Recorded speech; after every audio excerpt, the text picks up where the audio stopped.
Welcome to Wife Cheating Story. I hope you have an enjoyable and relaxing time listening. Let's get started. Before we begin, let me know where you're tuning in from down in the comments. And if you enjoy this story, don't forget to subscribe and turn on notifications so you never miss our next tale. His breath caught in his throat. He'd seen insults before, worn them like scars over the years, but there was something especially vicious about this. It wasn't just rudeness. It was a deliberate slap in the face. Outside, the drizzle escalated to a downpour, the sound of rain hammering the pavement matching the rush of blood in his ears. A valet in a crisp uniform hurried past, offering Donovan a polite nod. Donovan tried to force a smile, but the muscles in his face were too stiff. He glanced toward the grand ballroom doors across the lobby, an opulent entranceway with golden trimming. Guests in designer dresses and sleek suits breezed by, umbrellas dripping, murmuring excitedly about the ceremony. "You must be Donovan Hale," a voice chimed from behind him. It was Bernice, the wedding coordinator hired by the Whitfield family. Her tone was overly bright, and her eyes flickered toward the offending paper in Donovan's hands. The way she pursed her lips told him she already knew what it said. "They're about to start, sir. You can follow me." He gave a stiff nod, stepping onto the marbled floor that shone like polished ice. The reflection of chandeliers scattered across the marble in swirling shapes. He felt a jolt of déjà vu. He'd never stood in a place this fancy, yet it reminded him of how often he'd felt out of place in his life. If Lorelei were here, she'd have laughed and said, "Don, you look like you're in the wrong movie." But Lorelei was gone, and so was the comfort of her voice. "Thank you," Donovan managed to say, keeping his tone level. He had promised himself he wouldn't cause trouble, not on Cameron's wedding day. Bernice guided him through the lobby. Every step he took echoed across the gleaming floor. The hush of the crowd, the click of high heels, the muffled orchestral music drifting from the ballroom together, they formed a strange, tense orchestra in his mind. At the entrance, Donovan caught a glimpse of Charlene Whitfield, the bride, standing near a set of tall white pillars. She was breathtaking in her fitted gown, hair swept into an elegant updo. Beside her, her mother Jacqueline glowed in a silver dress, and her father Rodney stood in a tailored tuxedo, radiating self-assured power. Their eyes locked on Donovan for a fleeting second. He saw a trace of a smile, more a smirk than anything else. The kind that said, "Yes, we wrote that name card on purpose." His stomach twisted. He bowed his head slightly in greeting, but neither Rodney nor Jacqueline moved to acknowledge him. Charlene's gaze shifted nervously between them. He could almost feel her silent apology, but it was drowned out by the blatant hostility lingering in the air. "Donovan," Charlene said softly, as if forced. "Glad you made it." He nodded. Barely, he thought. But he simply answered, "Of course," and moved on. The ballroom doors swung open, and the swirl of classical music rushed outward. Donovan stepped in. Rows of white chairs faced a flower-laden altar. Rose bouquets lined the aisle, and the overhead lighting glimmered off tall crystal vases. It was a scene that belonged in a glossy wedding magazine, pristine, glamorous, expensive. The sort of place where a man like Donovan stood out like a grease stain on a silk dress. He tightened his grip on the humiliating name card. One quick glance around confirmed his fears. There was no seat near the front for him. Most seats in the first few rows had placeholders with names like Dr. and Mrs. Henderson, or Professor Roberts and family. No Donovan Hale, but one lonely seat in the far back row bore the same bold, insulting words. He could practically feel the sting from across the room. He inhaled, trying to steady the anger welling in his throat. Don't ruin Cameron's day. Don't give these people more reason to laugh. But as he took a step toward the back, the orchestra paused, and a momentary silence fell across the ballroom. The hush was broken by a low, mocking laugh from some nearby guests. It sounded like the crack of a whip against his pride. That's when Cameron appeared, hurrying down the side aisle in a slightly rumpled navy blue suit. His tie hung a little off-center. He'd never been great with formal attire. His face was flushed, eyes darting anxiously. "Dad, wait." Cameron spoke in a hushed but urgent tone, almost breathless. He spotted the card in Donovan's hand. His eyes narrowed as he read the words. Then his jaw tensed, and Donovan recognized the flash of fury that used to flare up when his son was a teenager defending himself on the basketball court. "Who put this out here?" Cameron hissed, glancing around. The nearest guest pretended not to eavesdrop, but Donovan felt their stares. "It doesn't matter," Donovan replied, voice tight. It matters to me," Cameron cut him off. He moved toward Charlene, who had taken a step into the room, unsure whether to intervene. "You told me it would be different," he said to her, not bothering to keep his voice low. "You promised me they'd respect him." Charlene's cheeks drained of color. I didn't know. My parents—" Before she could finish, a quiet stirring spread across the guests. Donovan sensed them shifting in their seats, some eager for drama, others horrified by the break in wedding protocol. Up by the altar, Rodney and Jacqueline exchanged a tense glance. "Cameron," Charlene pleaded, "let's just start the ceremony. We can talk about this after." Cameron's gaze flicked to the name card once more, that humiliating label of uncultured father slicing through any illusions of civility. He exhaled, a mix of sorrow and anger crossing his features. Then he turned and gently took Donovan's arm. "We're leaving," Cameron announced, loud enough for half the ballroom to hear. "If you can't treat my father like a human being, then there's no wedding." A shocked murmur rippled through the rows of guests. The violins in the corner fell silent, bows trembling in midair. Charlene stood rooted to the spot, tears welling in her eyes. Donovan felt his own heart ache. He knew how deeply Cameron had cared for her, how much this day was supposed to mean, but he also felt a surge of pride he could hardly contain. "Cameron, don't do this," Jacqueline's polished voice echoed, her expression taut with anger beneath a veneer of control.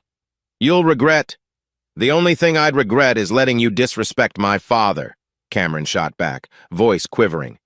Donovan squeezed his son's shoulder. "We don't have to make a scene, Cam," he murmured, but inside he knew there was no turning back. Without another word, Cameron walked Donovan down the aisle, past the open-mouthed crowd, past Charlene's trembling form in white satin. The hush broke into frantic whispers.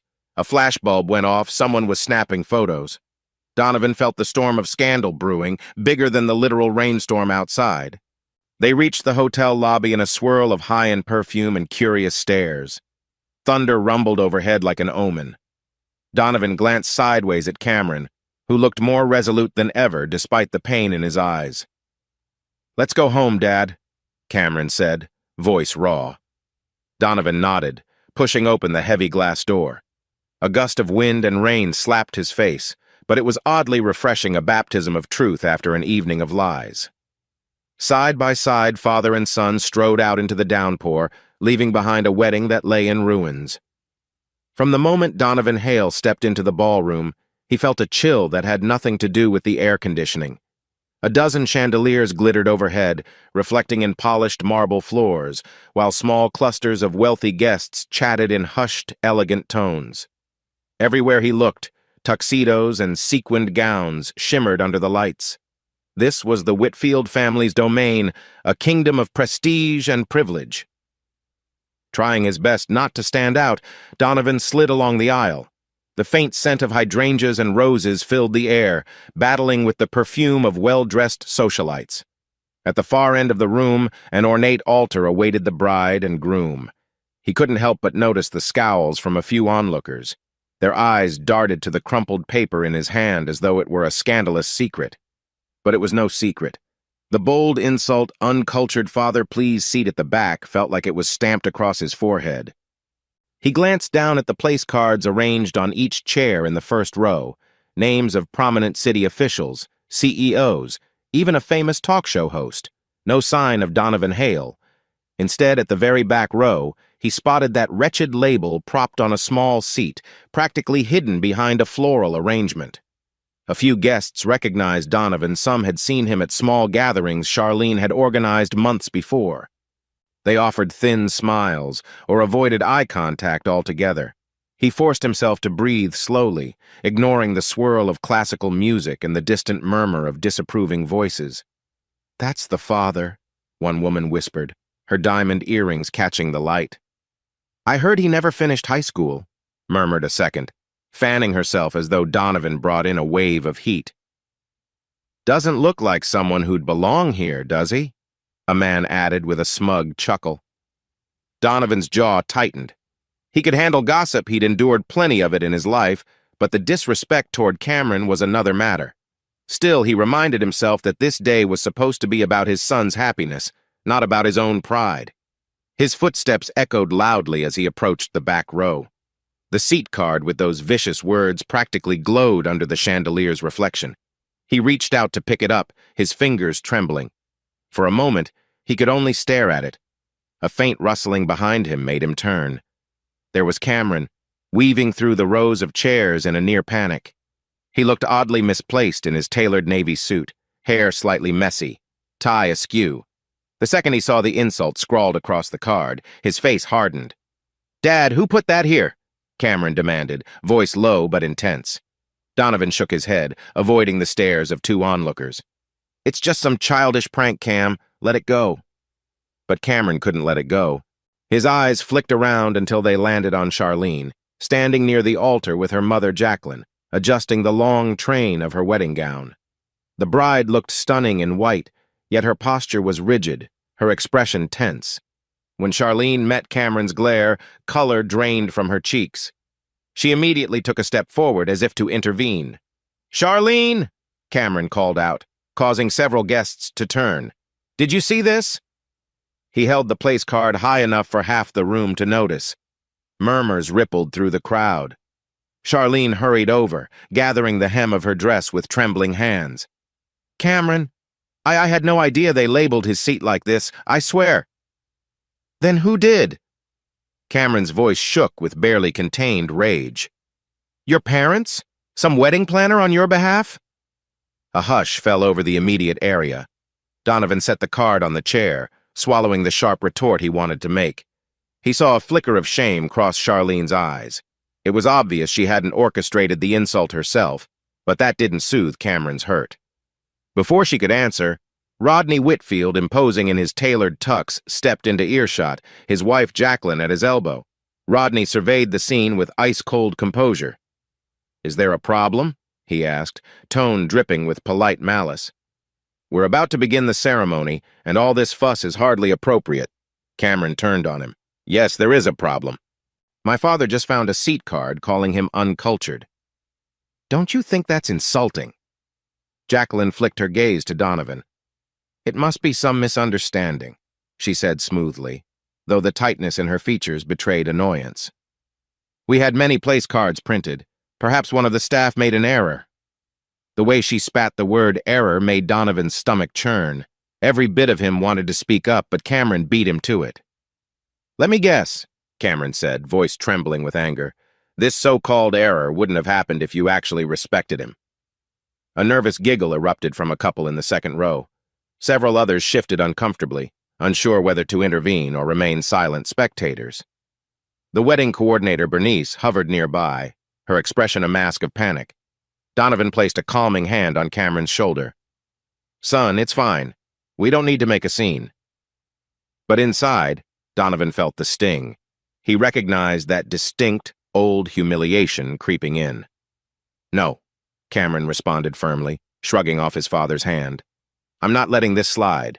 If they can't treat you with decency, what's the point of any of this?" By now, more guests were craning their necks, some rising halfway out of their seats to get a better view. The music faltered. A cellist near the corner paused, bow trembling across the strings. Charlene gently touched Cameron's arm, tears threatening to spill. "This is our wedding," she whispered. "Please, let's talk after." "Talk after you humiliate my father in front of everyone?" Cameron snapped. "He was going to sit quietly, but you expect him to be labeled a nobody? I can't do that, Charlene." Charlene's lips parted, but no sound emerged. Rodney cleared his throat, stepping forward as if to take charge. "Cameron, let's not blow things out of proportion. You're marrying into a family of status. Some adjustments are inevitable." That was the final straw. Cameron clenched his fists, scanning the sea of expectant faces. He spotted the seat card again, the black letters practically sneering at them. Without warning, he grabbed Donovan by the elbow. "Dad, we're done here," Cameron announced, voice resonating throughout the silent ballroom. "If they can't show you basic respect, then there's no wedding." A collective gasp rippled across the crowd. Even the flower girl, no older than 6, stood frozen, basket of petals hanging from her tiny hand. For a split second, Donovan's gaze met Charlene's. She looked devastated, her eyes pleading for understanding. Then he glanced at Cameron, who was shaking with anger and heartbreak. Donovan realized, with a surge of mixed pride and sorrow, that there was no turning back from this. The tension in the air was palpable as father and son turned their backs on the aisle. Cameron led the way, forging a path between rows of scandalized guests. Heads swiveled, phones clicked, whispers rose. Donovan barely noticed the details, only the suffocating sense of rejection and the overwhelming love he had for his son. He reached back, picked up the crumpled place card from the seat, and dropped it into a nearby trash bin on their way out. A hush followed them all the way to the doors. No one dared to move until the heavy ballroom doors swung shut behind the Hale men. As the echo of those doors faded, the bubble of whispers intensified, leaving Charlene alone at the altar, tears now freely running down her cheeks. Thunder rumbled overhead when Cameron and Donovan stepped into the hotel's foyer. The downpour outside had grown heavier, raindrops striking the glass walls in a cacophony of metallic thuds. Hotel employees, dressed in crisp uniforms, offered them umbrellas in hushed, apologetic voices, but Cameron shook his head, jaw set. Donovan silently followed, coat slung over one arm, ignoring the stares of lingering guests who'd spilled out of the ballroom to watch the spectacle. "Cam, wait up," Donovan called as his son strode across the marble floors. His voice echoed in the cavernous lobby. Cameron paused near the exit doors, shoulders tense. He looked back at Donovan, expression raw with confusion and hurt. "I'm sorry, Dad," he murmured. I just couldn't stand there and let them treat you like that." Donovan's heart clenched. "Son, I never wanted you to ruin your wedding over me." Cameron breathed out a shaky laugh. "They ruined it themselves. Don't blame yourself for their arrogance." Before Donovan could reply, the glass doors slid open with a whoosh, and a burst of cold, wet air hit them. Cameron stepped out first, letting the rain pelt his suit. Almost immediately, water streamed down his face, soaking into his jacket. Donovan followed him into the storm. The temperature drop was jarring, but it somehow felt more honest out here in the raging elements than it had in the stifling ceremony hall. Lightning flickered across the skyline. The street beyond the hotel gleamed under streetlights, reflections shifting like broken mirrors on the drenched pavement. Cameron looked up at the swirling clouds, letting a few seconds pass as the rain plastered his hair against his forehead. Around them, a handful of wedding guests hovered under the awning, too stunned to approach. "We should get home," Donovan finally said. He tried to raise his voice above the roar of rainfall. "You'll catch a cold if we stay like this." Cameron nodded, but tears mingled with the raindrops on his cheeks, barely discernible under the night sky. "I can't believe this is happening," he said softly. "I loved her, Dad. I really did." Donovan put an arm around his son's shoulders, guiding him toward the parking lot. Their shoes splashed in gathering puddles, each step like a heartbeat in the darkness. They passed a line of luxury cars, glistening from the downpour. Donovan's battered pickup truck stood at the far end, paint chipped and dull compared to the glossy vehicles around it. But it felt like home. "It'll be all right, Cam," Donovan said, reaching into his pocket for the key fob. "It may not feel that way now, but you'll see things clearer once we're out of this mess." They climbed into the truck, water dripping onto the seats. For a moment, neither spoke. The engine started with a reassuring rumble, headlights cutting through the sheets of rain. Donovan stole a glance at Cameron's reflection in the rearview mirror. His son's eyes were closed, jaw clenched, a portrait of heartbreak. As they pulled out of the parking lot, Donovan noticed a figure in white standing under the hotel's entrance canopy. Charlene. Her dress appeared gray in the storm, her hair disheveled, arms wrapped around herself in a gesture of helplessness. For one brief second, Cameron caught sight of her too. Their gazes locked through the rain-splattered windshield, and though they couldn't hear each other, Something passed between them, regret, longing, maybe a goodbye. Then the truck swung onto the main road and Charlene disappeared from view. "Dad!" Cameron's voice was so low Donovan barely heard it over the thundering rain. "I feel like I just lost everything I've worked for." Donovan inhaled, searching for the right words. "You haven't lost yourself," he said gently. "That's worth more than any fancy venue or family approval. We still have each other, Cam." Cameron nodded, tears still brimming in his eyes. "Thank you for being there. Even when—" his voice wavered. "Even when none of this turned out the way we hoped." Donovan reached over and gave his son's shoulder a firm squeeze. "I'll always be here, kiddo." They drove on, the wipers fighting a losing battle against the relentless deluge. Every strike of lightning lit up the night sky, illuminating Cameron's haunted expression. Donovan's mind spun with questions. What would happen next? How would the Whitfields retaliate? Was Charlene truly complicit or just another pawn in her parents' schemes? But for now, they had one mission: get home, close the door against this storm, and face the consequences together in the light of day. The Hale residence was a modest, single-story house on the outskirts of the city. The paint had begun to peel around the window frames, and the porch light flickered with age. Normally, Donovan found these imperfections comforting, a testament to the life he'd built through honest work. But tonight, as the rain hammered the tin roof, the house felt eerily fragile. They parked the pickup in the driveway, stepping into ankle-deep water as they ran for the front door. Once inside, Donovan flipped the switch in the narrow hallway, casting a warm yellow glow onto the worn hardwood floors. "You're soaked," he told Cameron. "Go change. I'll fix us something hot." Cameron nodded silently, trailing water across the floor. He disappeared into the small bedroom he'd lived in since childhood.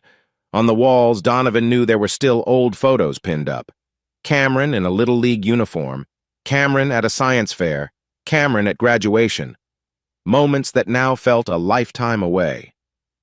In the kitchen, Donovan set a kettle on the stove, rummaging for tea bags in a chipped ceramic jar.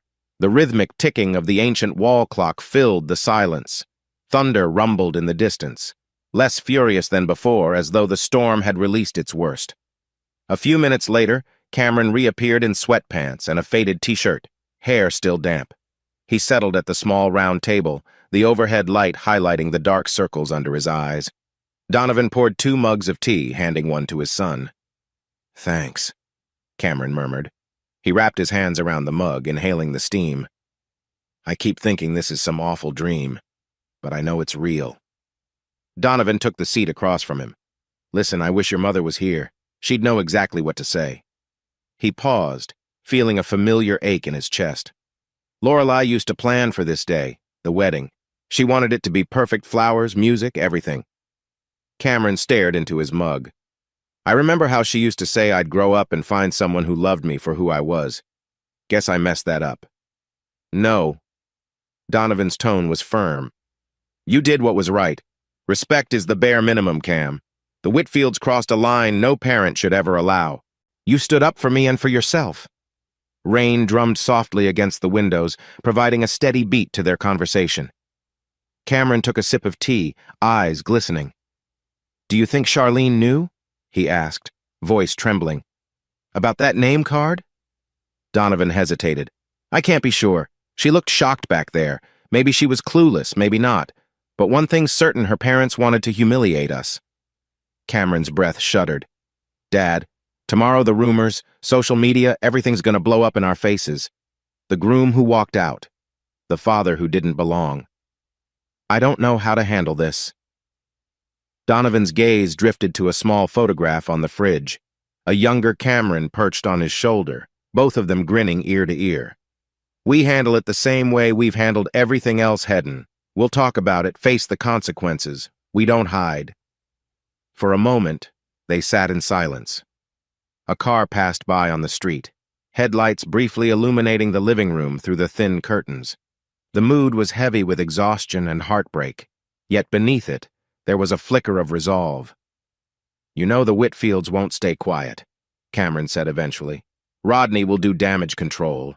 They might twist this into you being some reckless, ungrateful man who forced me to leave the wedding." Let them, Donovan replied, though his fingers tightened around the mug. The truth can't be buried forever. People will see through their lies if they bother to look. Cameron nodded. Another rumble of thunder reverberated, fading into the distance. The storm was slowly passing, leaving behind a soaked world that would have to dry out at its own pace. I'm beat, Cameron admitted, finishing his tea. I think I'll crash, but Dad, thanks. For everything. Donovan stood and set the empty mugs in the sink. I should be the one thanking you, Cam. You showed me more loyalty tonight than most people ever do. They exchanged a brief embrace, awkward, but full of unspoken affection. Then Cameron trudged to his bedroom, shoulders drooping with fatigue. Donovan lingered in the kitchen, eyes drifting to the window where raindrops tracked downward like liquid memories. He thought of Lorelei again, imagining her gentle laugh and the way she used to push him to be better. I'm sorry you missed all this, Lorelei, he whispered to the dark, but maybe it's for the best. This wasn't the wedding you wanted for our boy. Lightning flickered in the distance, illuminating the yard for an instant. Donovan squared his shoulders. Whatever the Whitfields planned next, he'd face it. Cameron wasn't alone in this fight. They were in it together. Outside, the night was quiet now, except for the steady drip of water from the eaves. The tension from that cursed name card lingered like an aftertaste of bitterness, but at least they were home safe for the moment. Donovan turned off the kitchen light, letting the house settle into darkness. Despite the heartbreak and looming conflict, a sliver of relief threaded through his thoughts. He wasn't sure what tomorrow would bring, but one thing was certain. A storm had begun, and they would have to weather it father and son side by side. Sunlight fought its way through the dusty blinds in Donovan's small living room, casting thin stripes of brightness across the worn sofa. Cameron groaned from where he lay half asleep. They'd stayed up too late, replaying every excruciating second of the wedding fiasco. Now, morning had arrived with a vengeance. Donovan entered from the kitchen, a mug of coffee in each hand. He set one on the cluttered coffee table next to a day-old newspaper. Rise and shine, he said softly, though his tone lacked its usual warmth. He was as drained as Cameron, if not more. The stress from the night before had knotted into a dull ache at the base of his neck. Cameron pushed himself upright, hair disheveled, eyes bloodshot. Thanks, Dad, he mumbled, taking a sip of coffee. His gaze flicked to his phone, which was buzzing incessantly on the armrest. I guess everyone's got an opinion about last night. Sure enough, countless notifications, texts, missed calls, social media alerts flashed across the screen. Donovan let out a weary sigh. You might want to brace yourself before checking those, he warned. The Whitfields have a knack for controlling the narrative. Cameron steeled himself and unlocked his phone. A barrage of messages poured in. Mia, friend from college. Dude, I saw some crazy posts about your wedding. Are you okay? Brandon, old neighbor. Heard you stormed out? That's insane. Call me. Unknown number. The Whitfields say your dad orchestrated a scene. Is that true? Worse yet were the social media tags. A brief clip of him and Donovan leaving the ballroom in the downpour had gone semi-viral on a local gossip page. The caption read, Groom walks out after family dispute money versus pride. Cameron clenched his jaw. Money versus pride, he repeated under his breath, anger rumbling in his chest. Unbelievable. Donovan sat down next to him, stirring his coffee. We knew they'd spin it, he said. Rodney and Jacqueline can't afford a blow to their reputation. They'll blame me if it means they come out looking saintly. A second later, Cameron's phone rang a special tone he'd once set for Charlene. He hesitated, exchanging a glance with Donovan, who simply shrugged. With trembling fingers, Cameron answered, Hello? Charlene's voice was shaky on the other end. Cameron, oh God, I am so sorry, she began, words tumbling like loose stones. Mom and Dad are going ballistic, telling everyone your dad staged that awful note. They say I should pin it on you too, that you just couldn't handle a proper wedding. Cameron squeezed his eyes shut. So they're making you call to fix things? No, Charlene cried, then lowered her voice to a despairing whisper. I swear, I'm calling on my own. I don't know who to believe right now. They said Donovan was never supposed to sit with the family. Something about him not fitting the image. But that sign? That was extreme. I really had no idea. Cameron's heart twisted. He could almost picture Charlene mascara likely smudged from crying, shoulders tense the way they used to be during final exams. "Look," he said, keeping his tone measured. "I can't do this back and forth. Yesterday was humiliating enough. You saw how your parents treated Dad. You never stopped them." A muffled sob escaped her. "I wanted to fix it. I tried to talk to them, but they kept brushing me aside, telling me to enjoy the spotlight. I'm so sorry, Cameron." Donovan, watching his son's pained expression, placed a supportive hand on Cameron's arm. Cameron swallowed a surge of conflicting emotions. Part of him wanted to comfort Charlene, part of him felt betrayed. "I need time," he finally said, voice flat. "I can't just pretend everything's okay. Not after that." Charlene sniffled. I understand. But please don't cut me off. If you want to talk or... I'll reach out if I'm ready," Cameron interrupted gently. And with that, he ended the call. In the silence that followed, Donovan set his coffee down. "You all right?" Cameron managed a rueful laugh. "I don't know. The world thinks we're a joke, Dad. And Charlene's stuck between us and her parents. It's a mess." Donovan exhaled. "Let them talk. We know the truth. If that's not enough for people, then that's their problem." But as the morning wore on, the weight of public scrutiny pressed upon them. A neighbor, Mrs. Gilroy, knocked on the door around noon, feigning concern but clearly fishing for gossip. "Oh, Donovan," she said, eyes darting around as though expecting to see cameras. "I heard about the wedding fiasco. So awful, dear. Are you two holding up okay?" She practically leaned into the doorway, waiting for juicy details. Donovan kept his response curt. "We're fine, thanks." Then he closed the door softly before she could pry further. From the living room window, Cameron noticed a reporter's car idling across the street, someone from a local tabloid blog. "Dad," Cameron said, nodding toward the window, "we've got an audience." Donovan's gaze hardened. "They'd better not try harassing us. One false story and I'll see them in court." Despite the bravado in Donovan's words, both men felt the unease settling in.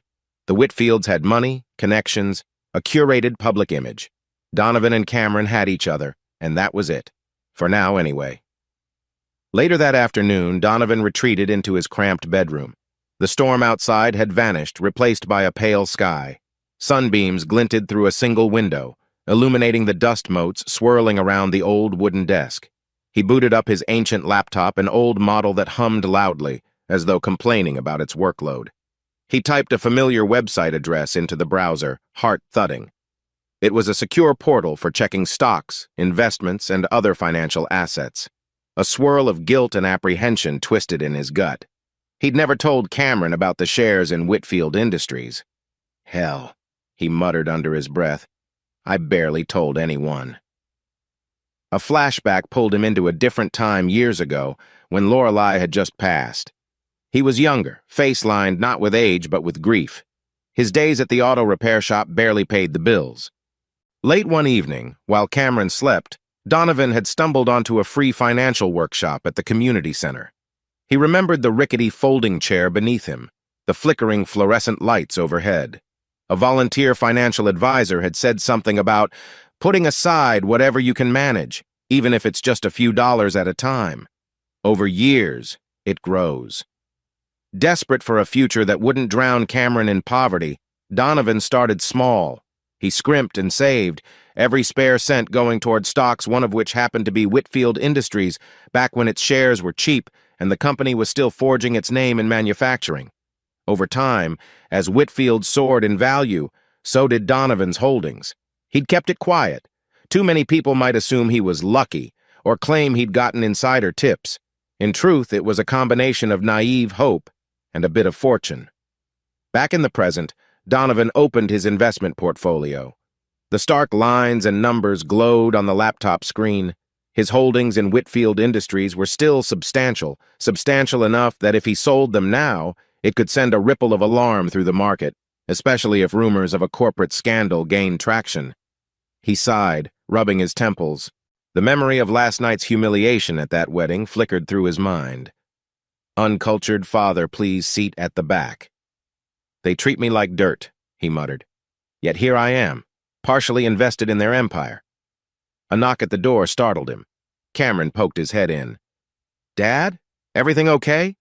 Donovan quickly exited the investment screen, shifting to a random news page. Yeah, just checking the weather, he lied, forcing a tight smile. All good. Cameron frowned slightly, sensing the tension. I was thinking about cooking dinner.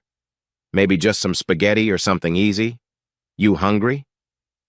Donovan felt a pang of guilt for hiding the truth. But the last thing he wanted was to add more stress to Cameron's life. Spaghetti sounds great, he said, standing up. I'll help. Sure, Cameron replied, narrowing his eyes a bit at his father but letting it go. They both knew they had bigger worries. As they headed to the kitchen, Donovan's mind drifted back to the shares. He thought about the power he silently held shares that could topple or at least seriously damage the Whitfields if sold off quickly in the midst of swirling rumors. A part of him felt the tug of revenge. Another part simply wanted to wash his hands of anything related to that family. But if he exposed his stake in Whitfield Industries, the media might twist it, calling him a gold digger or a manipulator. That would only fuel the Whitfields' narrative. So he let the secret remain hidden for the moment, stirring quietly like an underground fault line waiting to quake. Meanwhile, across town in a building of mirrored glass and steel, Rodney Whitfield stared out his office window at the cityscape. The view was impressive skyscrapers glinting under the midday sun, traffic weaving in ribbons far below, yet the scene did nothing to calm the agitation roiling in his chest. Rodney's phone buzzed on the mahogany desk. He snatched it up. Yes? Mr. Whitfield, came the measured voice of his legal advisor. There's chatter about an upcoming regulatory audit. Sources say an investigation might be launched into the company's financial statements, possibly related to some anomalies that were leaked last quarter. Rodney's grip tightened. That's nonsense.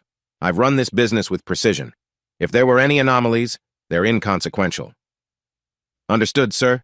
But these rumors, combined with last night's unfortunate wedding spectacle, are making some investors skittish. Rodney inhaled, seething at the mention of the wedding fiasco.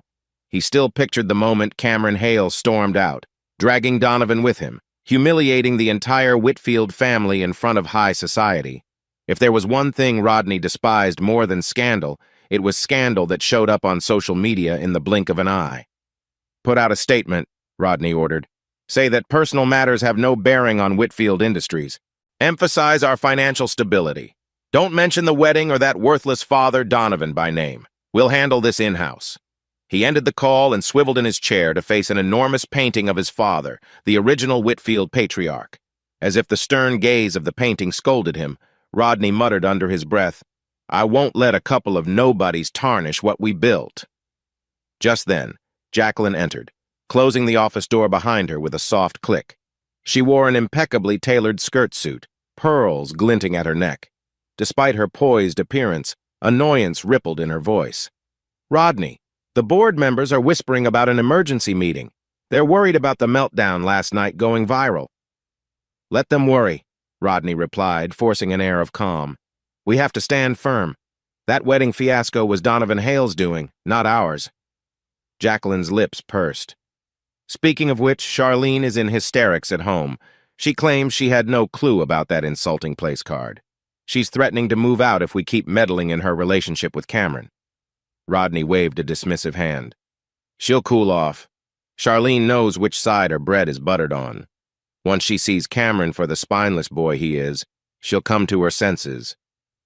Jacqueline didn't protest openly, but doubt flickered in her eyes. If this investigation talk picks up steam, she ventured, the stock could get shaky. We need to be prepared. Rodney exhaled in frustration.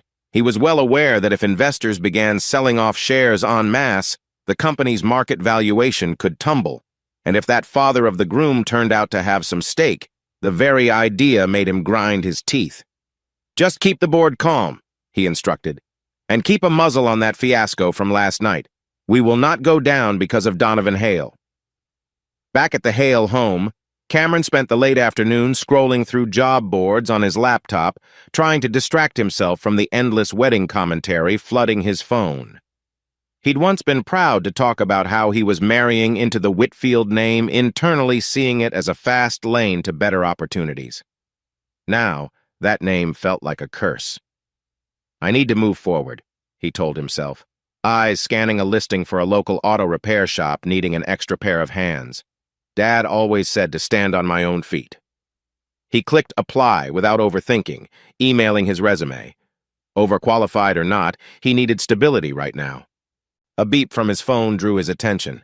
It was a message from a high school friend, Jake, who worked at a nearby garage. Heard about the wedding drama. That sucks, man. If you need some hours, we've got a spot. Let me know. Cameron exhaled, relief mingled with humility. He'd gone from planning a luxurious honeymoon to scrambling for a basic mechanic gig in less than 24 hours. Nonetheless, the thought felt strangely liberating. No more pretense. No more trying to please a family that looked down on his dad. Donovan appeared in the doorway, arms folded. You applying anywhere? Yeah, Cameron said, leaning back in his chair. I just sent out a couple of resumes. Also, Jake from Lincoln's garage texted me. Jake from high school? Donovan asked, eyebrows lifting. He was a good kid, always messing around with his dad's old Chevy. Cameron grinned briefly at the memory. He's got a job for me if I want it. Might not pay much, but it's honest work. Donovan stepped closer, setting a supportive hand on his son's shoulder. I'm proud of you, Cam. I know this is all not how you pictured your life after the wedding. I pictured a fancy corporate job, maybe something linked to the Whitfields, Cameron admitted, a note of bitterness creeping in. But I'd rather fix cars and keep my dignity than climb a ladder built on lies. Donovan nodded slowly. That's the spirit. We start where we can. You'll find your way. He paused as though weighing whether to share a deeper concern. Finally, he just added, if anything weird happens like people trying to intimidate you or meddle in your job, tell me. Cameron cocked his head, sensing Donovan was hiding something, but he let it slide. They'd both seen enough drama for a lifetime in the last day alone. I will, Cameron promised, shutting his laptop. Now let's see what we can do about dinner tonight. That spaghetti was great, but I'm starving again. Donovan forced a chuckle. We can rummage up some leftovers or order pizza. Your call. Pizza, Cameron decided with a wry grin. Definitely pizza. They headed to the kitchen, the tension lifting slightly at the thought of normal routines. Yet underneath, each man carried unspoken worries. Donovan about the shares he held, Cameron about the job hunt, and the looming threat of Whitfield retaliation. Outside, the day was still and muggy, as though anticipating another storm to break the humid silence. For now, they had a brief reprieve, a chance to gather strength, face the swirling rumors, and prepare for whatever fresh conflict the Whitfields might unleash. Because both father and son knew one truth. The confrontation had only just begun, and more battles lay ahead.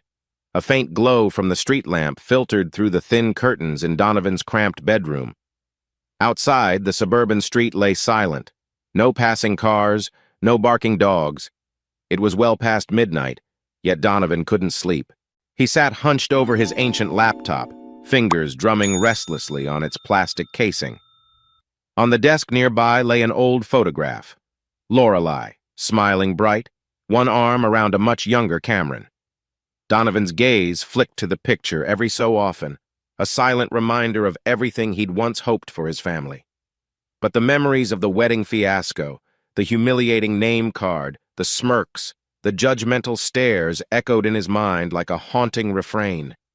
He'd been wrestling with his next move for hours, whether to keep his stake in Whitfield Industries or to sever ties entirely.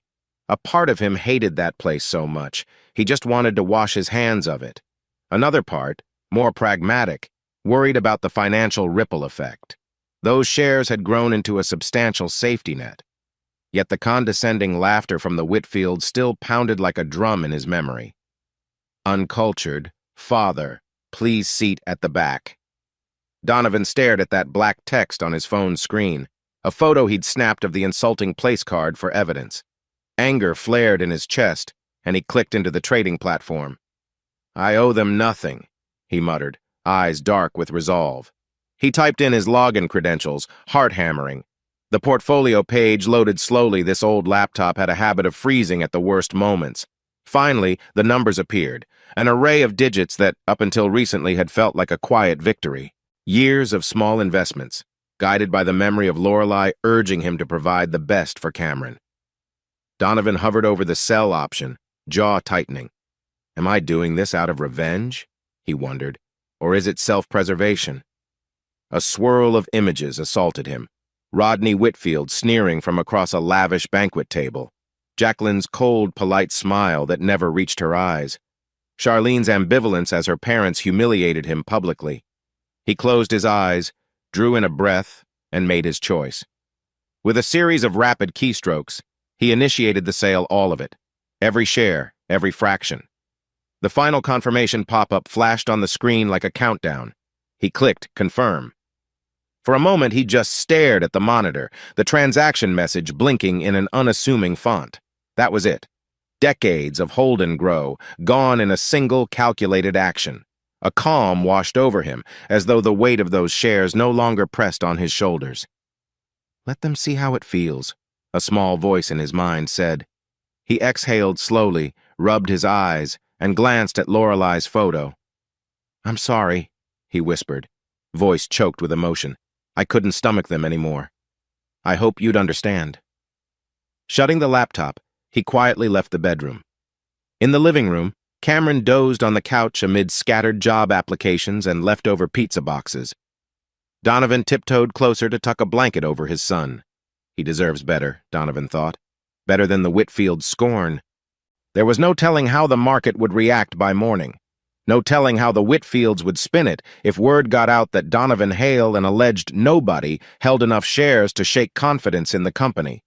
But in this moment, in the hush of pre-dawn, Donovan felt a sense of finality. He'd made his stand. The next morning, the sun's rays poured into Donovan's kitchen. A news report droned from the small TV perched on top of the fridge. The anchor's voice held a note of urgency.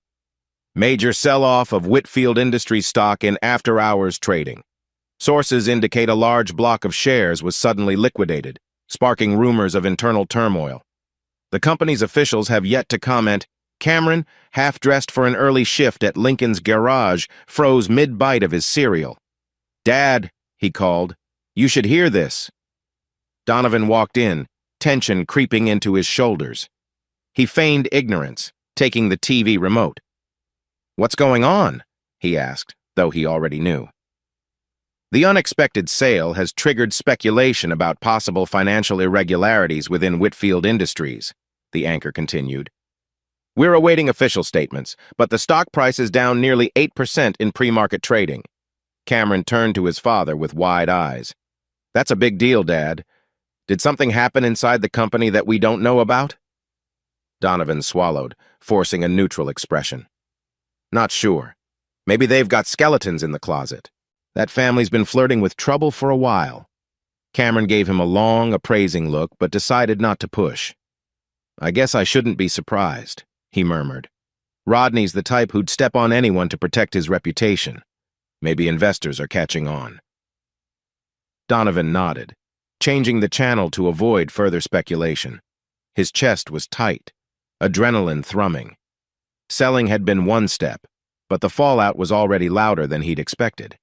If the media learned who sold the shares, the Whitfields would wage an all-out smear campaign. He dreaded the possibility. Just then, Cameron's phone buzzed. He glanced at the caller ID, Charlene. Lips pressed into a thin line, he let it go to voicemail. Since their phone call after the wedding meltdown, he'd only spoken to her once, briefly. The tension was too raw. You gonna call her back? Donovan asked quietly, pouring himself a mug of coffee. Cameron fiddled with the phone. I'm not ready, he said, guilt clouding his features. Everything's too fresh. And seeing this fiasco with the stock, it's like the hits keep coming. Take your time, son, Donovan answered. No rush.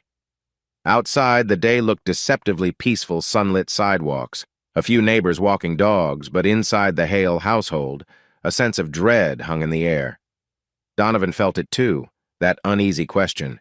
Is this the calm before the next storm?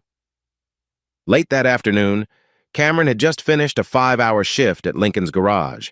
Smudged with grease, hair messy, he emerged into the crisp breeze that blew through the parking lot. His co-worker Jake waved goodbye before riding off on a battered moped.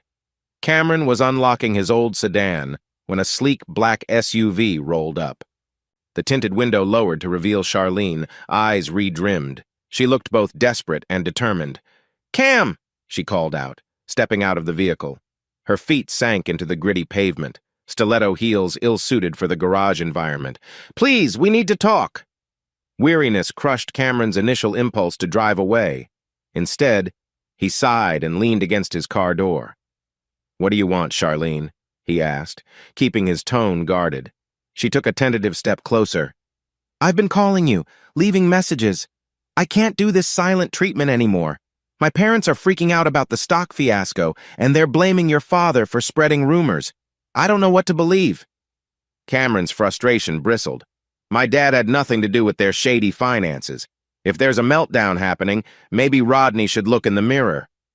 Charlene's voice cracked. "Rodney's convinced Donovan sold shares at a critical moment to sabotage the company." The air left Cameron's lungs in a sudden whoosh. So that's how they're spinning it. The suspicion he'd been avoiding crashed into him.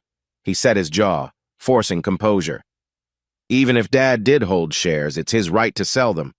But you think this is sabotage? He's not playing games." Charlene's eyes shimmered with tears. "I don't know what to think. My dad's so angry. He threatened to cut me off if I don't sever ties with you for good. Mom's backing him, of course." The mention of money and ties stung Cameron like salt on an open wound. "So they're basically blackmailing you," he said, voice trembling with anger.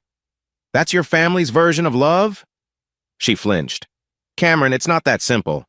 I tried to defend you, but they said that your father is slandering them. They're turning me into a scapegoat. I feel so lost."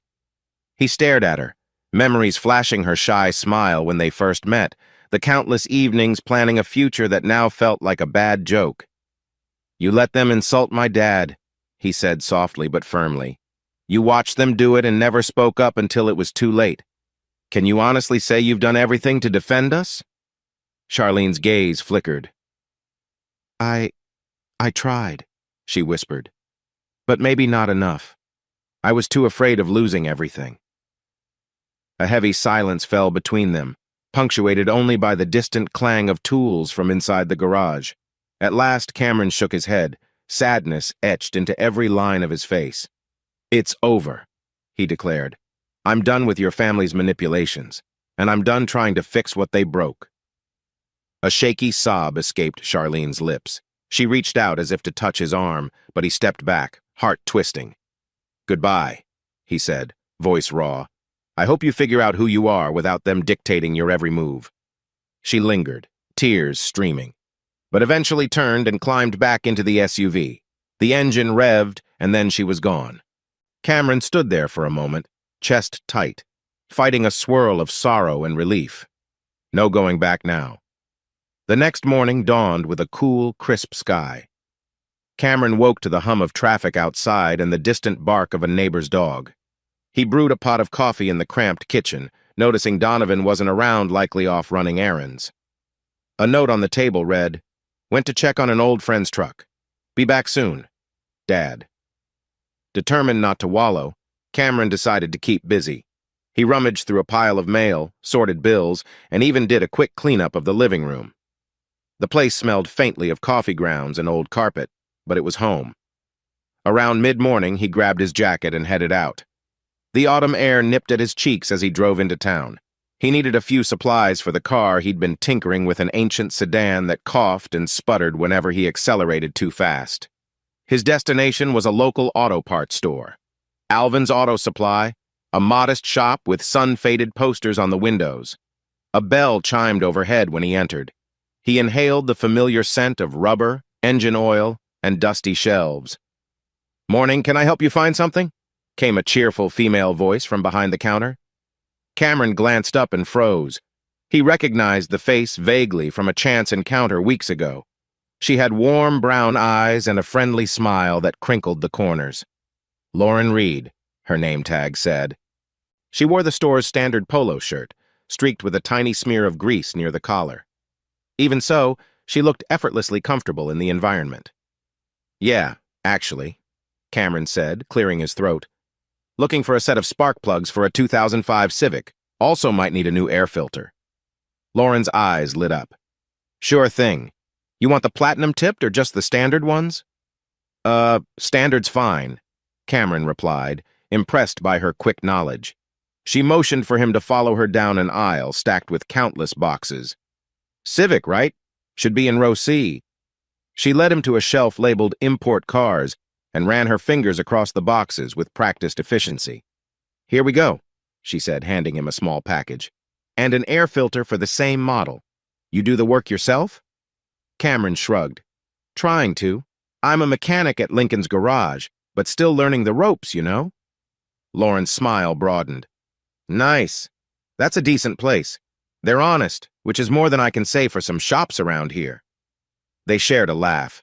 The conversation felt unexpectedly easy, like a soft breeze after a storm. Cameron noticed a subtle confidence in Lauren, the way she moved through the cluttered aisles with no hesitation, as if she'd grown up around engines and gearboxes. "You local?" he asked casually, picking up an extra oil filter just in case. She nodded. "Born and raised here. My dad was a mechanic, taught me a thing or two before he passed away. So I've been around car parts pretty much all my life." A flicker of empathy sparked in Cameron. He understood the weight of losing someone close. "I'm sorry," he said quietly. "I lost my mom when I was a kid." Lauren's expression softened. "Sorry for your loss, too. But hey, guess it's partly why I love this line of work, right? Kinda keeps me close to him." They moved to the counter and she rang up his items.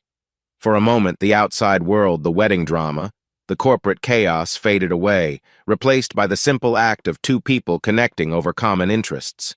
When he handed over his card, their fingers brushed, a brief, electric contact. Lauren's eyes flicked to his face, a curious warmth there. Cameron felt his pulse quicken unexpectedly. "Well, thanks," he said, tucking the receipt in his pocket. "I appreciate the help. Probably see you around if I keep messing up my sedan." She smirked. "Feel free to come by anytime. We've got a punch card for repeat customers." He laughed. "Might need that." Stepping back out onto the sidewalk, Cameron drew a long breath. The autumn sun felt a little brighter, the day less heavy. Funny how a brief conversation can lighten your mood. He tossed the parts in the back seat and slid behind the wheel, mind drifting to the supportive grin Lauren had offered as he left. Life wasn't magically fixed. He still had to navigate a broken engagement, a father under scrutiny, and a looming corporate scandal. But for the first time since the fiasco, he sensed a faint glimmer of hope that maybe, just maybe, new paths waited ahead. Cameron pushed open the creaky door of Alvin's Auto Supply, the tiny bell overhead jingling. It was a crisp Tuesday morning, bright sun carving angles of light across the dusty windows. Rows of car parts lined the narrow aisles, and a faint smell of rubber hung in the air. He'd come to pick up some brake pads and a new serpentine belt for a side project he'd been tinkering with at Lincoln's garage. Near the front counter, Lauren Reed stood restocking spark plug boxes. She wore the store's standard blue polo, a few stray tendrils of her brown hair escaping her ponytail. Cameron recognized her instantly. He'd met her here briefly a week earlier, though that encounter had been little more than a passing conversation. Yet for reasons he couldn't fully explain, the memory had lingered in his mind. "Morning," she greeted, flashing him a warm smile. "Back for more parts?" Cameron lifted the list he'd scribbled on a scrap of paper. "You know it. My dad always says older cars are like high-maintenance pets. You gotta keep feeding them new parts to keep them happy." Lauren laughed, eyes crinkling at the corners. "I can relate. My first car was a '98 Corolla that practically ate timing belts for breakfast. Let's see what we can do for you." They made their way down an aisle labeled Brakes and Belts. As they walked, Lauren gestured to each section with easy confidence. "If you're planning on a belt replacement, I recommend you grab a tensioner pulley if yours is worn. Squeaky pulleys are the worst." Cameron nodded, feeling an odd sense of comfort in the casual banter about car parts. It was a welcome reprieve from the swirl of drama that had consumed his life for weeks, his disastrous wedding, the meltdown with the Whitfields, the tension at home. Here, everything felt refreshingly straightforward. "So," Lauren said, picking up a small package and checking the SKU, "still working at Lincoln's?" "Yeah, just started a few months back," Cameron replied. "It's honest work, but I'm learning a ton. Maybe one day I'll open my own place, you know? Something small and friendly, no shady upselling." She gave him an appreciative look. "That'd be awesome. We need more genuine shops around here. Some places charge you for headlight fluid and hope you don't notice the scam." They both laughed, and Cameron felt tension drain from his body like air escaping a balloon. In that moment, it struck him how easy it was to talk to her, no pretense, no giant looming drama, just two people enjoying a shared interest. They reached the checkout counter. Lauren rang up his items, then paused, tapping her fingers on the register. "Hey, this might be random," she began. "But if you ever need a hand with an older model or can't find a part, I might have connections. My dad was a mechanic, so I know a few folks. I help out more than just behind a cash register." Cameron felt a flicker of curiosity. "Your dad taught you a lot?" he asked gently, recalling she'd mentioned him in passing once before. She nodded, a shadow crossing her features but replaced quickly by a fond smile. "He did, before he passed away. I basically grew up around wrenches and grease guns. Guess it stuck with me." For a moment, Cameron saw a reflection of himself, someone who'd lost a parent, but found a way to honor them through the craft they loved. "That's awesome," he said softly. "If I ever open my own shop, I might recruit you." Lauren's grin lit up her face. "I'll hold you to that." She tore off the receipt, handing it to him. "Take care, Cameron." He left the store, arms full of parts, heart strangely lighter. Outside, the sunshine felt more welcoming. He had no idea what life had in store, but for once, it felt like new roads were opening. A few days later, Cameron arrived at Briarwood Cafe, a cozy spot on the outskirts of town. Brick walls, soft indie music, and the aroma of fresh espresso greeted him. He'd been surprised when Lauren texted him to say, "Hey, you up for coffee sometime? I could use an escape from work." Surprised, but not unhappy. He slid into a corner booth, still wearing his oil-stained work pants and a clean shirt he'd changed into at Lincoln's. The overhead lights were low and warm, the hum of conversation a pleasant background. Outside, dusk settled over the city in shades of orange and pink. Lauren stepped in a minute later, scanning the room until she spotted him. She wore jeans and a casual jacket, hair loose around her shoulders. Settling across from him, she offered a friendly wave. "Hey there. Hope I'm not late."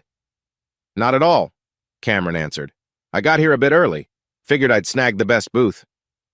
A waitress approached, taking orders. Lauren asked for a latte, Cameron for black coffee. Once the waitress left, Lauren leaned forward, elbows on the table. "So I realized we never actually talked about anything other than cars." Cameron exhaled a small laugh. "I guess that's true, but it's safer than talking about the rest of my life, which is complicated." She tilted her head, curiosity evident. "Only if you want to share. I get it, though life can be messy, especially if there's family drama." He hesitated, then decided that a little honesty wouldn't hurt. "Let's just say I was supposed to be married a few weeks ago. It blew up in my face big time." Lauren's eyes widened. "Oh my God, I'm so sorry, I had no idea." He shrugged, bitterness creeping in. "Hard to sum up, but basically her family hated my dad. They tried to humiliate him at the wedding, so I walked out. A bunch of stuff happened after that, and yeah, it's been rough." "Sounds intense," Lauren replied gently, brow furrowing. "But also that's pretty admirable, standing by your dad like that."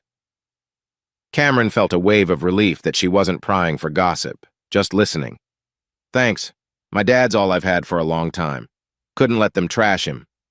He drummed his fingers on the table, summoning a weak smile. "So enough about me. Your turn. Any big secrets? Former engagements gone wrong?" Lauren let out a wry chuckle. "No engagements, but I did move out of my mom's place a few months back. She had a new boyfriend who couldn't stop criticizing me for working at an auto supply store like it wasn't ladylike enough." She rolled her eyes. I realized life's too short to live under someone else's rules.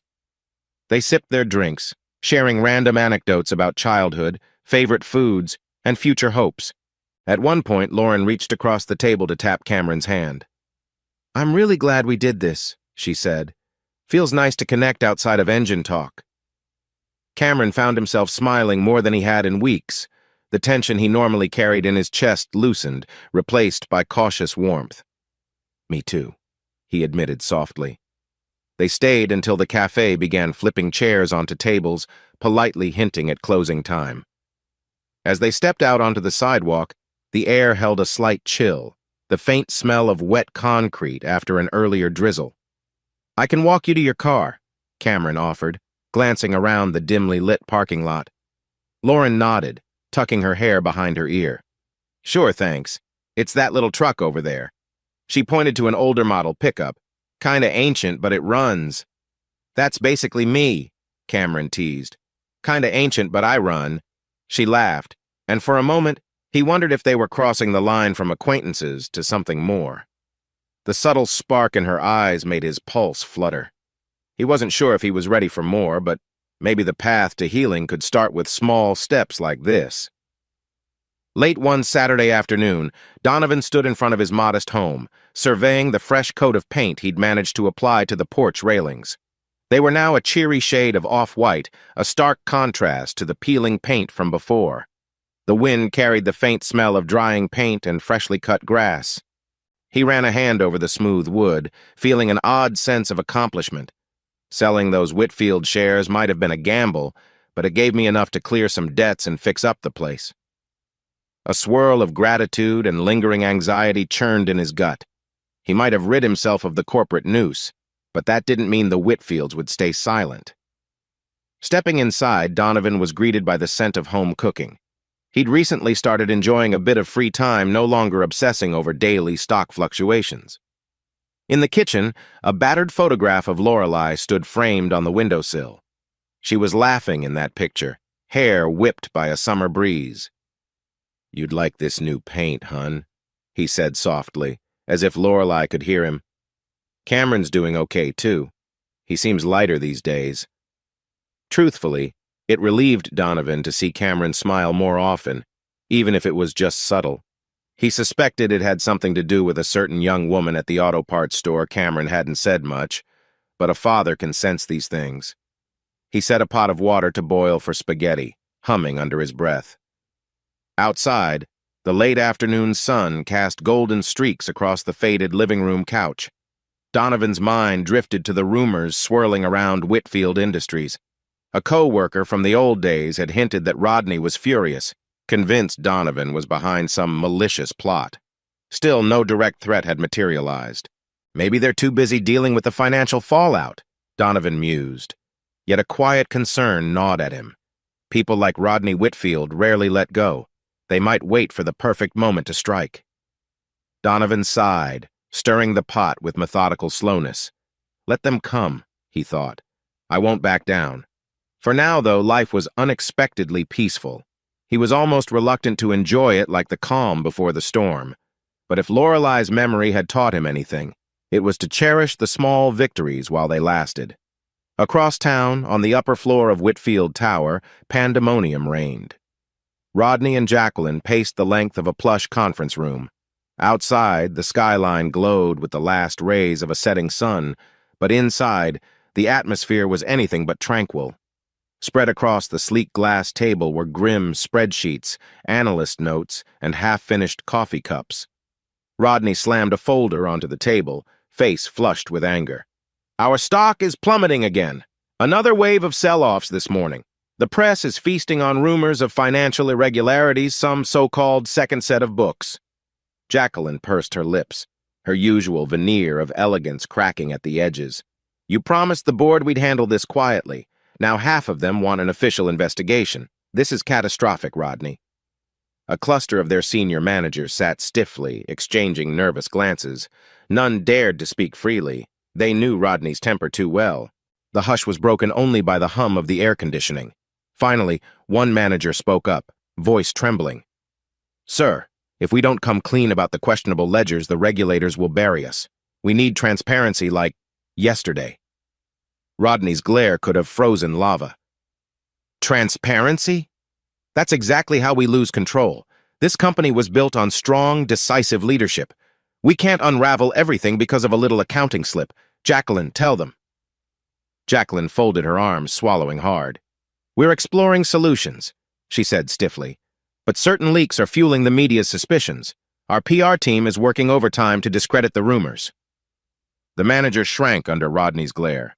With all due respect, sir, the rumors are overshadowing your spin. Investors are fleeing. And if the allegations prove true, the legal consequences... Rodney cut him off with a sharp gesture. We are the Whitfields. We're not going down without a fight. I don't care if I have to pin this on a scapegoat. He paused, lips curling in disgust. Donovan Hale, he started this chain reaction with that massive stock sell. He's behind all these smears, I know it. Jacqueline cleared her throat, shooting him a look that said be careful. But the tension was too high to sugarcoat. In the midst of it all, Charlene hovered near the door, silent and pale. She'd come to the office to try to calm her parents, but the scene unfolding made her realize how deep the rot ran. Her father's raging denial, her mother's brittle facade, it was like seeing them with fresh eyes. The past few weeks had battered her already fragile relationship with them. Now she felt the final thread snapping. I can't listen to this, Charlene muttered. She turned and left the conference room without another word. If they noticed her exit, they didn't show it. Rodney was too lost in fury, Jacqueline too trapped in damage control. Outside in the hallway, tears burned in Charlene's eyes. They're willing to destroy everything just to keep their power. She hurried to the elevator, pressing the button repeatedly, a sense of suffocation clawing at her throat. The reflection in the elevator doors showed someone she barely recognized, someone who'd stood by too long, hoping her family would change. Downstairs, the lobby bustled with employees rushing to catch the last trains home. Charlene slipped out a side entrance, the city's lights twinkling in the dusky evening. I'm done, she told herself. I can't support their lies anymore. Without glancing back, Charlene hailed a cab, heart pounding with anxious resolve. She might not know where she was going, but anywhere was better than that building of illusions. Maybe it's time to figure out who I am without the Whitfield name, she thought, a tremor of fear and liberation coursing through her. And so, behind the polished facade of Whitfield Industries, cracks deepened into fractures, setting the stage for an inevitable collapse. For Rodney and Jacqueline, time was running out. Meanwhile, Donovan and Cameron, unaware of the storm intensifying at Whitfield Tower, were about to find their peace tested once again. A brisk morning wind swept across the quiet outskirts of town, carrying a hint of sawdust and fresh paint. In front of a rundown rectangular building with battered siding, Cameron stood with his father, Donovan, surveying the structure's faded sign. The letters on it were nearly impossible to read, a remnant of a business that had shuttered years ago. Now, it would become Hale's workshop. Looks rough, Cameron remarked, stuffing his hands into his hoodie pockets. But I can picture it, Dad. Cars lined up outside, kids learning to fix engines in the back. Donovan let out a breath that misted in the cool air. A lot of memories can be built here, he agreed, voice laced with both anticipation and caution. He hadn't poured this much hope into a project since Lorelei had first talked about starting a family. The stakes felt just as high. They pushed open the heavy metal door. Inside, the workshop smelled of oil and rust. Tall windows let in dusty shafts of light. Around them lay a scatter of old tables, tool racks, and some half-broken machinery. Donovan tapped a steel beam with a knuckle. Solid enough, he noted. We'll just need to rip out the rotted drywall, fix the plumbing, check the wiring. Cameron cracked a grin. So, basically everything. A muffled laugh echoed from behind them. Lauren, wearing a faded jean jacket and work boots, stepped in, a toolbox clutched under one arm. I brought an impact drill and some other goodies, she announced, flashing a bright smile. Figured you boys might need a hand. Cameron's face brightened. Definitely. The more help, the better. They spent the morning surveying each corner, making mental notes of what needed urgent attention. The roof leaked near the far wall, leaving a musty smell. The roll-up garage door groaned in protest when Cameron tried raising it, and the interior lighting flickered like a short-circuiting neon sign. But despite the disrepair, an undercurrent of excitement coursed through them all. "A coat of paint, some new wiring. We'll be good," Donovan said, determined. "Next step is to file the permits. I'll handle the paperwork if you two can handle the elbow grease." Lauren quirked an eyebrow. "We'll try to keep the place from burning down, Mr. Hale." "Donovan," he corrected with a wry smile. "Call me Donovan."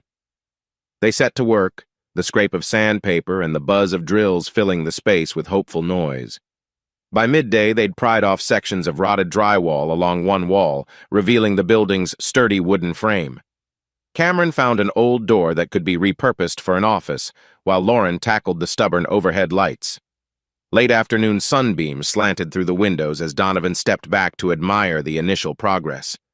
His gaze drifted to Cameron, who was showing Lauren how to set up a new power strip. They looked content, maybe even on the brink of something deeper. Donovan's heart clenched with gratitude. This place could be the start of a real future for both of us, he thought. The work on Hale's workshop continued throughout the week, each day bringing new chaos and small victories. One evening, after the last nails were pounded and the final board stacked away, Cameron and Lauren lingered. They sat on a pair of overturned crates by the half-finished counter, enjoying a takeout dinner of cheap burgers and fries. Yellow construction lamps offered the only illumination. Shadows danced across the walls, making the space feel both cozy and vast. Outside, night had settled over the neighborhood, the stars faintly visible beyond the glare of distant city lights. "I can't believe how much we've gotten done," Lauren said between bites. "This was basically a dump last week, and now it's almost looking, dare I say, respectable?" Cameron laughed softly. "Respectable might be a stretch, but it's ours, you know? Dad and I have dreamed of this for ages. A place where we can fix cars without ripping people off, maybe teach some local kids who can't afford fancy trade schools." Lauren studied him, eyes reflecting a warm curiosity. "I love that. So many people can't afford the usual paths. Giving them a chance that's huge." A wave of self-consciousness made Cameron shift his gaze to the floor. "I just want something real. No more chasing illusions. The Whitfields offered me all that big, glittery stuff, but it was empty. I'm done with empty." Lauren's voice was gentle. "You shouldn't feel bad about wanting something more. Ambition isn't a crime, but yeah, chasing status can be. Sometimes simpler is better." Silence stretched between them, comfortable but charged. Cameron set his burger down, wiping his hands on a napkin. "Hey, I wanted to say thanks for being here. Helping us out. You didn't have to." She shrugged, smile tugging at her lips. "You guys needed the help. Plus, you're pretty fun to be around." Her gaze flicked to his, and for a moment, time seemed to slow. The hum of the overhead lamp, the faint whir of a distant car, the subtle hush of their own breathing, everything else melted away. Heart thudding, Cameron mustered the courage to speak. "Lauren, I really like spending time with you, more than just, as a friend." A smile blossomed on her face. "Same here," she whispered, her cheeks tinted with a faint pink. "I was hoping I wasn't reading the signals wrong." He reached out, gently taking her hand. "Signals are a go," he joked, voice trembling slightly. She let out a breathy laugh. "I'd say they are." In that dimly lit workshop amidst half-installed cabinets and paint cans, the two leaned closer. No grand gestures, no extravagant romance, just a quiet moment of mutual understanding. Lauren rested her head on his shoulder, and Cameron felt a surge of warmth flood through him. In the echoing silence, their new bond felt as solid as the beams supporting the workshop's roof. A chilly wind rustled the newly hung sign outside, Hale's Workshop in bold, clean letters on a fresh wooden board. Inside, Donovan and Cameron were finalizing the arrangement of tool racks. It had been a productive morning, paintbrushes cleaned, new shelving installed, and the front office space was almost ready to host their first clients. Lauren arrived carrying bagels and coffees. The three of them gathered around a makeshift table, sharing a sense of excitement. "A few more days, we'll be open," Cameron said, beaming. Before they could start eating, however, the rumble of a car engine outside drew their attention. A sleek, dark sedan pulled up, its tinted windows reflecting the workshop sign. A man in a crisp suit stepped out, holding a slim briefcase. Lauren shot Cameron a concerned glance. Donovan's stomach clenched. A legal messenger? Sure enough, the man strode in, scanning the place with cool disinterest. "Donovan Hale?" he inquired, voice echoing in the newly empty space. Donovan wiped his hands on a rag. "That's me." The messenger reached into his briefcase, extracting a thick envelope. "I'm delivering a legal notice on behalf of Mr. Rodney Whitfield." He handed it over. "You've been served. Good day." No further explanation, no courtesy, just a curt nod, then he spun on his heels and left. Donovan stood frozen, envelope weighing heavily in his grasp. Tension crackled like static in the air. "What is it?" Cameron asked, stepping closer, Lauren at his side. Donovan tore the seal. The letter inside was printed on expensive stationery, brimming with legal jargon. Skimming the text, he exhaled sharply. "They're claiming defamation, interference with business contracts. Who knows what else they want damages for reputational harm." He raised an incredulous eyebrow. "Looks like they're accusing us of leaking insider info to cause the stock crash." Cameron's jaw tightened. "Those snakes. They'll do anything to shift blame from their own shady dealings." Lauren's eyes flashed with anger. "They can't seriously expect this to stand up in court. They're just messing with you." Donovan's voice was calm but tinged with frustration. "It's a scare tactic, but it means we need a lawyer, and we need to brace for a fight. Rodney Whitfield doesn't bluff, he's trying to bleed us dry." A heavy silence followed. Lauren set down the coffees, no one in the mood to eat now. Cameron rubbed a hand across the back of his neck. "Dad, we'll handle this. We didn't do anything wrong. The truth's on our side." Donovan patted his son's shoulder. "I appreciate that, Cam, but we better be ready. Truth doesn't always win easily." They spent the rest of the day in a somber haze, the shining new sign outside feeling almost ironic.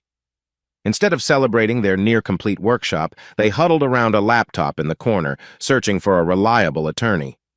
Rodney Whitfield might have lost some corporate battles, but it was clear he had no intention of letting Donovan and Cameron off the hook. A week later, Donovan found himself seated in a leather armchair in a small, modest conference room at the local courthouse annex. The walls were lined with dull legal textbooks, and the fluorescent lighting buzzed faintly overhead. Across the table sat Rodney Whitfield, impeccably dressed in a tailored suit, accompanied by his smirking legal counsel. Cameron and Lauren waited in the hallway for moral support. Donovan's attorney, a woman named Marlene Reyes, sat beside him.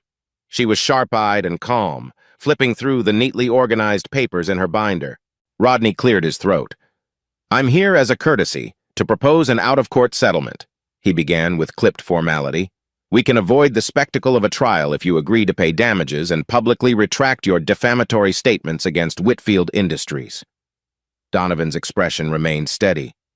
"I never defamed you. I sold my shares, my property, and walked away. Anything else is your own mess." Rodney's eyes narrowed. "You manipulated the market, Hale. Let's not pretend otherwise. By dumping those stocks and fueling rumors, you triggered a sell-off that's cost us millions." Marlene interjected smoothly. "We have documented proof Mr. Hale had no access to confidential data. Additionally, Whitfield Industries' internal investigations leaked to the press show serious financial irregularities existed before any share liquidation. Your own board members are discussing mismanagement. Don't blame Mr. Hale for your company's failures." Rodney's face darkened. "You think you're clever? I have resources, Hale. Money, connections. I can bury you in legal fees until you beg for mercy." Donovan leaned forward, calm but unwavering. "Go ahead and try. I'm not signing any retraction. I have nothing to apologize for." Rodney's lips curled into a disdainful smile. "Have it your way. I'll enjoy watching you squirm when we drag this out." A silent standoff filled the air, tension so thick it was suffocating. Outside, footsteps echoed in the hallway, the bustle of clerks and lawyers going about their business. But within that small conference room, time felt suspended in a battle of wills. Finally, Rodney rose from his seat, straightening his suit jacket. You're making a grave mistake." His voice was dangerously low. "I gave you a chance to keep this private, but you'd rather fight. Fine. Let's see whose reputation survives." Without waiting for a response, he strode out, legal counsel hurrying behind him. Through the open door, Donovan glimpsed Cameron and Lauren standing in the corridor. Cameron shot him a questioning look, eyes brimming with concern. Marlene Reyes exhaled, gathering her papers. "He's bluffing about some parts, but not about the resources. This case could drag on, Donovan. Are you ready for that?" Donovan squared his shoulders. "If that's what it takes to stand up for the truth, then yes. I've spent too many years letting people think I was nobody. I won't be bullied by Rodney Whitfield anymore." In the hallway, Cameron and Lauren joined them, tension etched into their expressions. Donovan mustered a reassuring nod. "We'll fight," he told them. "We'll do it legally, properly, and we won't fold, no matter what he throws at us." Outside, the late afternoon sun filtered through the courthouse's glass doors, casting long shadows on the marble floor.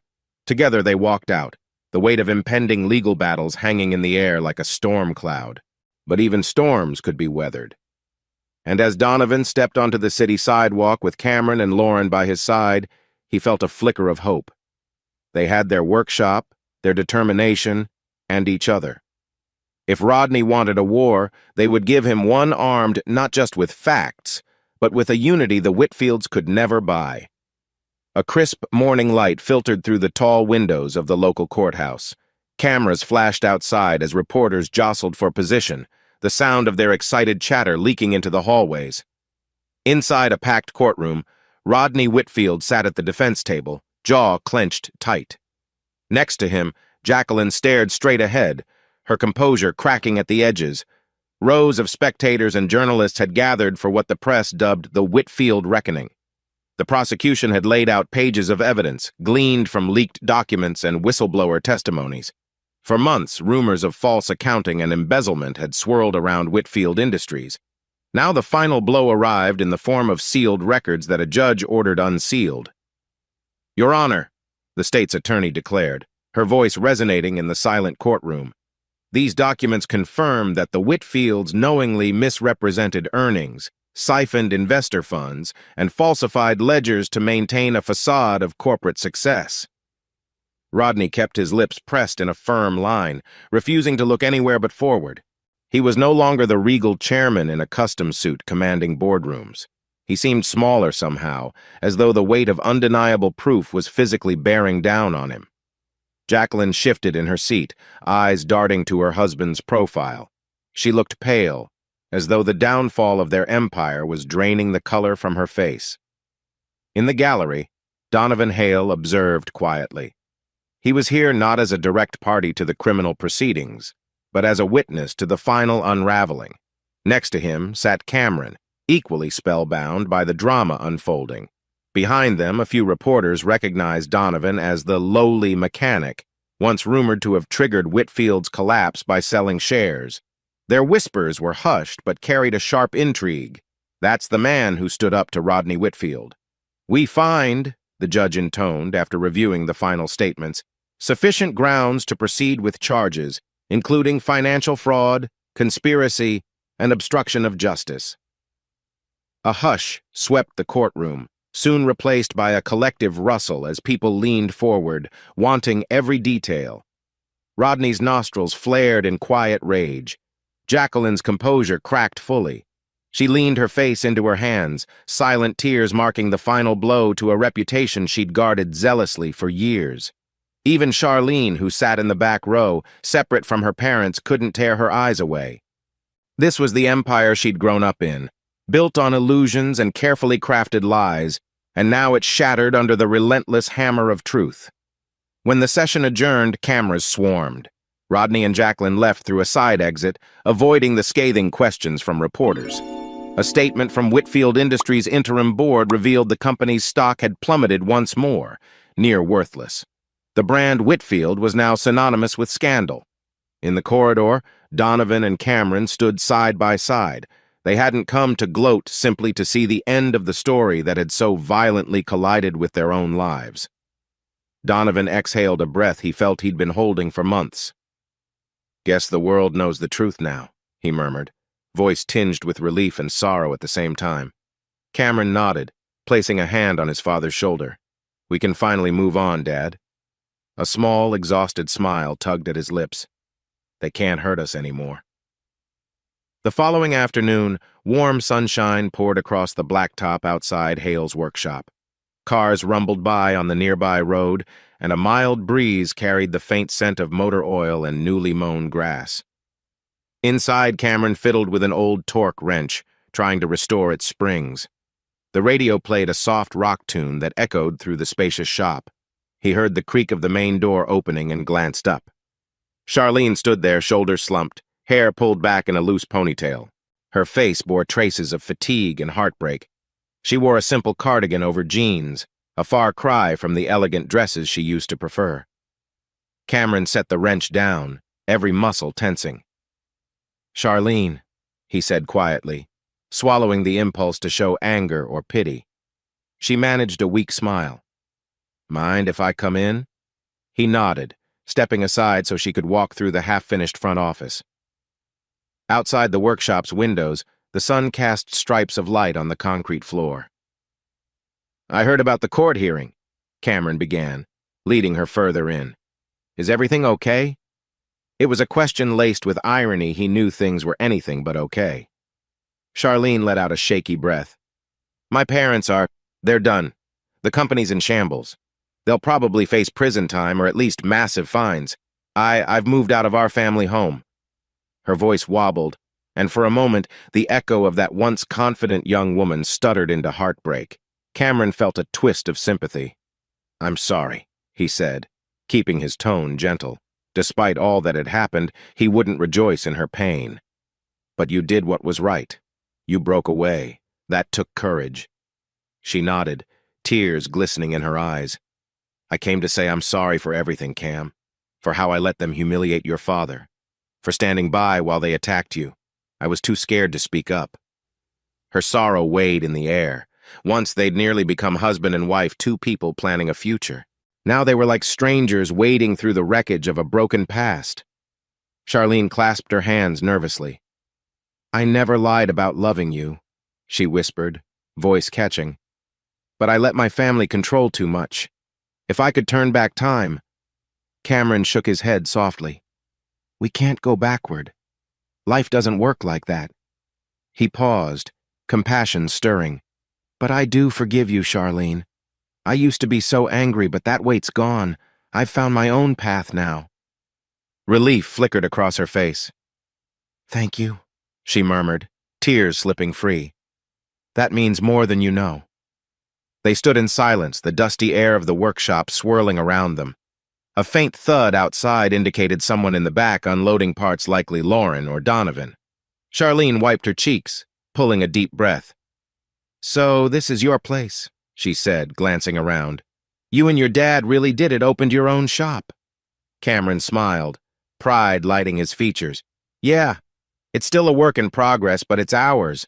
Honest work, honest life, no illusions." She nodded, eyes lingering on the new sign for a moment.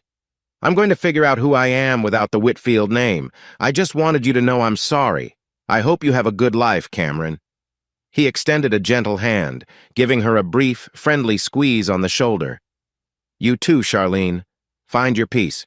We all deserve it." With that, she turned and walked away, leaving behind the last fragments of their once shared dream. Cameron stood still for a long moment, staring at the door. Oddly, he felt a sense of closure and calm. Late summer warmth draped over the small backyard behind Hale's workshop, where rows of simple wooden chairs faced a makeshift arch decorated with wildflowers. The sun was just descending beyond the trees, casting a golden hue across the scene. Neighbors, friends, and a handful of local kids Cameron had mentored stood by, murmuring with cheerful anticipation. Donovan stood off to one side, adjusting the collar of a modest new suit. He glanced across the yard to see Cameron, also in a simple suit, pacing near the arch. The day had come for Cameron's wedding not in a grand hotel, but in the humble, heartfelt space they had built themselves. The sweet melody of a lone violinist drifted through the warm air. Cameron sucked in a breath, nerves and exhilaration buzzing in his veins. Lauren would be walking down an aisle of grass any minute now. In the front row, Donovan spotted a few tear-eyed neighbors, the ones who'd seen Cameron grow up from a scrappy little kid with a passion for tinkering. When Lauren appeared at the edge of the yard, a soft gasp rippled through the guests. She wore a simple white dress that brushed her ankles, her hair loosely braided, a small bouquet of wild daisies in her hands. No pomp, no extravagance, just pure, radiant joy. Cameron felt his heart leap to his throat. She stepped forward to stand beside him, eyes shining. The officiant, a local pastor who once brought his car to Cameron for repairs, cleared his throat. "Dearly beloved, we gather here today." He spoke words of unity, love, and companionship. Cameron and Lauren exchanged vows they'd penned themselves truthful, earnest words about partnership, respect, and building a life from the ground up. When they said, "I do," the small crowd burst into applause. Donovan watched through misted eyes, hand clutching a photo of Lorelei he kept in his suit pocket. He could almost hear her gentle laugh. "We did good, Don." He blinked away tears as Cameron kissed Lauren under the waning sunlight, sealing a promise far more genuine than the empty extravagance of a previous attempt at marriage. Afterward, music played from a portable speaker. Plates of homemade food lined a folding table. People laughed and danced on the grass, kids chasing each other in the fading daylight. Lauren tossed her small bouquet, and one of the teenage girls from the neighborhood caught it with a delighted squeal. The newlyweds weaved through the guests, receiving hugs and well-wishes. At one point, Lauren slipped an arm around Cameron's waist, gazing at him with unfiltered adoration. "This is perfect," she whispered. "Better than anything I dreamed." He smiled, dipping his forehead to hers. "I wouldn't trade this for all the marble floors in the world." Across the yard, Donovan stood near a worn wooden fence, sipping a cup of lemonade. Cameron crossed to him, pulling him into a tight hug. "Thanks for everything, Dad," he murmured, voice thick with emotion. "Couldn't have made it here without you." Donovan patted his son's back, looking up at the sky. "Your mother's proud right now. I know it."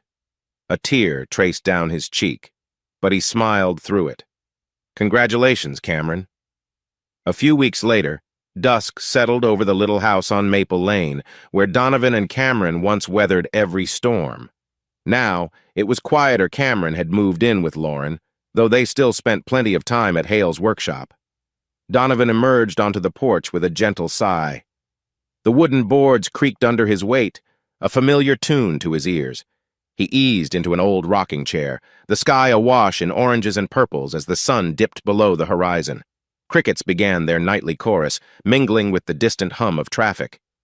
In the soft glow of twilight, Donovan's mind wandered. He pictured the boy Cameron once with scraped knees and endless curiosity and the man he'd become. That wedding fiasco so many months ago felt like a distant nightmare. The Whitfields had collapsed under their own deceit, and the slander lawsuit against Donovan quietly evaporated once Rodney's wrongdoing came fully to light. Their bluff had failed. He closed his eyes, letting the evening breeze graze his face. "Lorelei," he murmured. "We did it. Our son's happy. We built a life we can be proud of." A gentle rustle of leaves whispered back, as if nature approved. Suddenly a burst of laughter drifted from the driveway. Cameron and Lauren appeared, accompanied by a couple of neighborhood kids they sometimes taught basic car repair. A few younger ones scampered around, giggling. "Hey, Dad!" Cameron called, waving. The group approached the porch, still animated from whatever jokes they shared on the way. Lauren's face lit up when she spotted Donovan. "We just picked up some takeout. Thought you might want dinner together."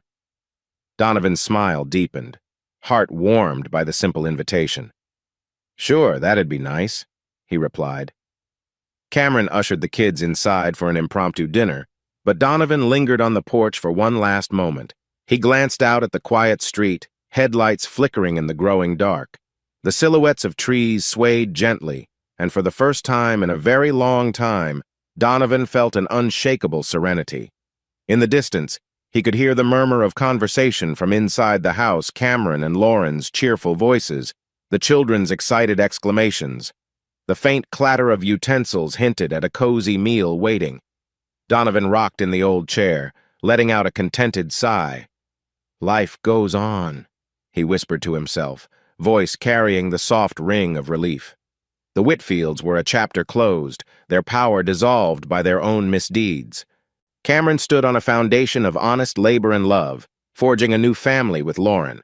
And Donovan, once deemed lowly by the wealthy, had found a quiet triumph no fortune could buy. He rose to join them, stepping off the porch with a sense of finality. The last rays of sunset sparkled on the windows, reflecting a world that felt bright and full of promise. In that glow, Donovan left behind the weight of past battles. Tomorrow there would be more cars to fix, more lessons to teach the neighborhood kids, and more memories to create with his son and new daughter-in-law. As he closed the door behind him, the porch light flickered on, illuminating a small plaque he'd recently hung near the entrance. Family isn't built on blood or wealth. It's built on love, trust, and the hands that hold you up when you fall. With that gentle truth echoing in his mind, Donovan stepped into the warmth of home, his heart at peace.